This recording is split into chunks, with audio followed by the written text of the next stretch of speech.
Welcome to Joburg Today. I'm Danica Lilliland. Johannesburg is known as the world's largest man-made urban forest. We caught up with Stephen Hobbs, an artist fascinated by this. Joburg is known as the city with the largest man-made urban forest with an estimated 6 million trees. David Karut Projects exhibits work by talented artists, highlighting Jozi as the city of trees. What's fascinating about Johannesburg is that there is this perception that it is a hard environment, but there are very, very soft parts of it, and it's a pleasure if you're in them. What I was interested in was trying to find work that was that marriage between the urban and the natural. I would not normally gravitate towards trees in my work.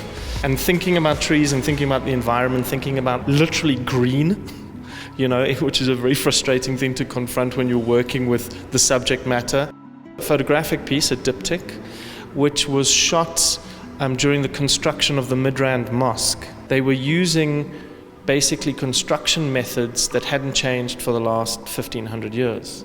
So what you'll see in the photographs is wooden structural supports to support the interior of the dome and to support the buttresses and so on of the exterior.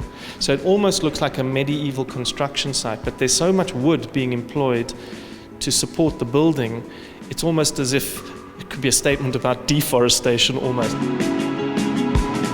There's a little tree coming out of what appears to be like a construction site. So it's a bit like my fascination with ruined buildings, where when a building collapses or part of it remains, nature takes over and grows into and around it.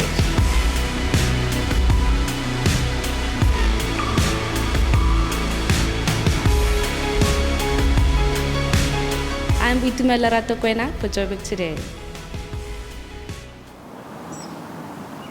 What's up, everyone? It's your boy DJ Sab with the best thing ever from YFM 99.2, and you are watching Joburg Today.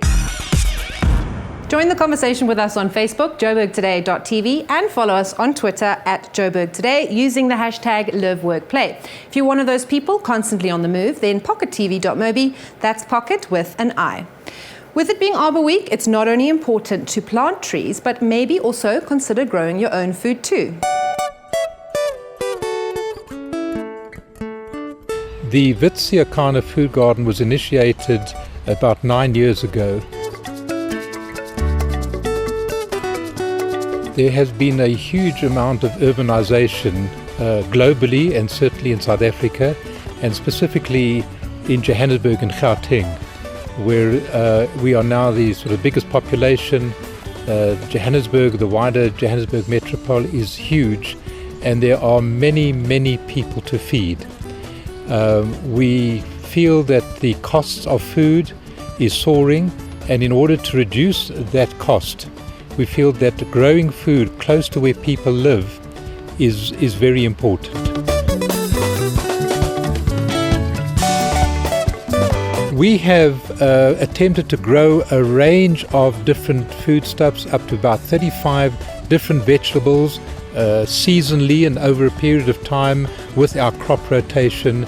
We have about 60 fruit trees, and we've got about over 30 different kinds of herbs. So the food garden is a good example of the ability to establish a food garden in the inner city, but very importantly, it's provided a very important platform to do essential and relevant research in soil analysis. So we have produced various quantities that we provide to early childhood development centers, to NGOs who provide home-based care to HIV positive and AIDS patients and their dependents, also to the street kids in the inner city of Johannesburg.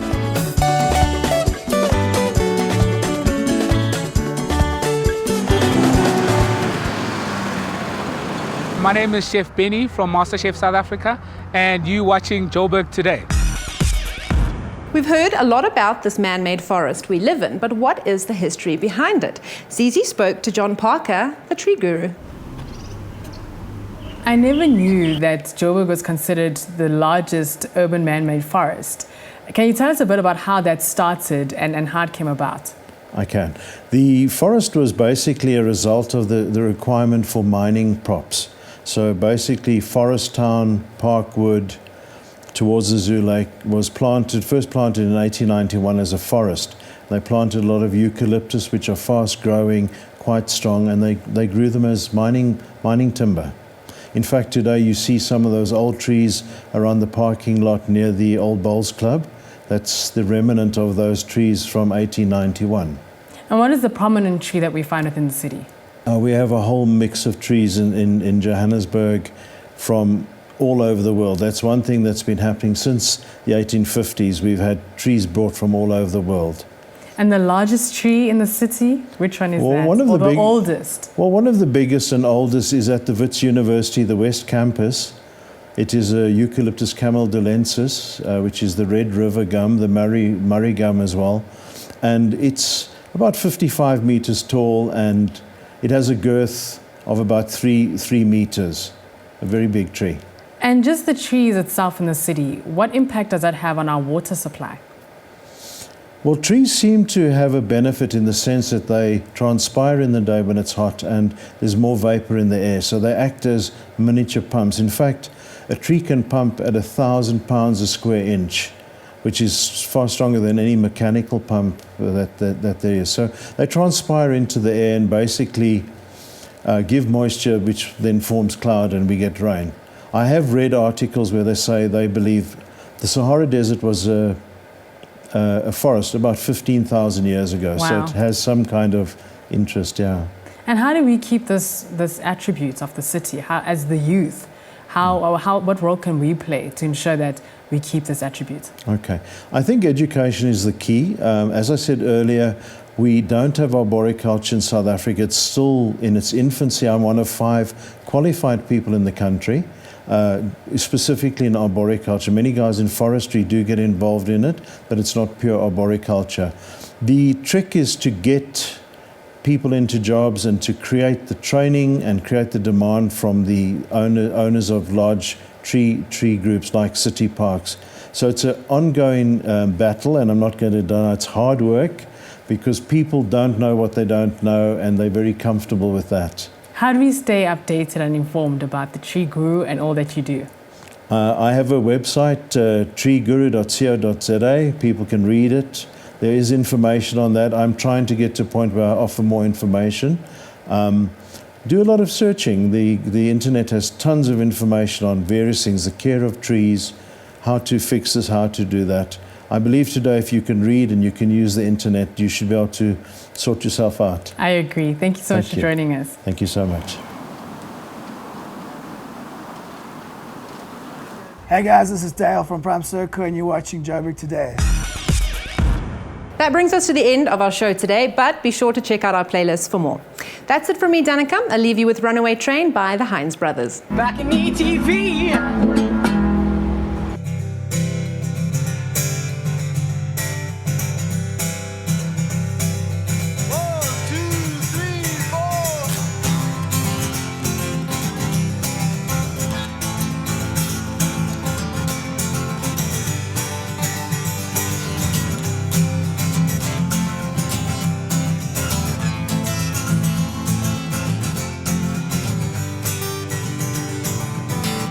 Change my name, it's what I had to do, you see.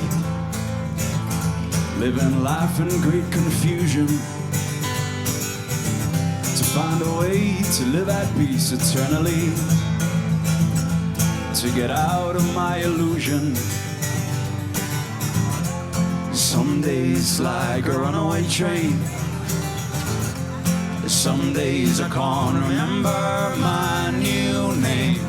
Some days like a runaway train. I've seen the faults, I've seen the light. I looked into my Father's eyes. Blindness is my real disguise. We all must live, we all must die. Doing all that we can to please ourselves, not thinking of tomorrow. Forgetting who we are, we think we're what is not. beg and steal and borrow. Some days like a runaway train.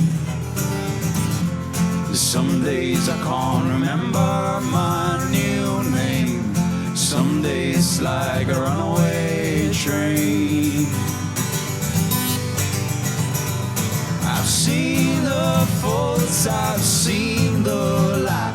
I looked into my Father's eyes. Blindness is my real disguise. We all must live, we all must die. Some change gotta come my way before I fall outside. We could wait for another day, but that would not be right. That would not be right.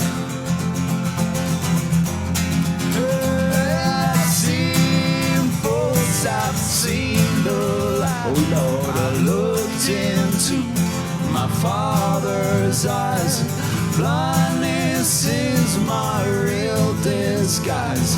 We all must live, we all must die. I've seen faults, I've seen the light. Oh Lord, I looked into my Father's eyes. Blindness is my real disguise. We all must live, we all must die.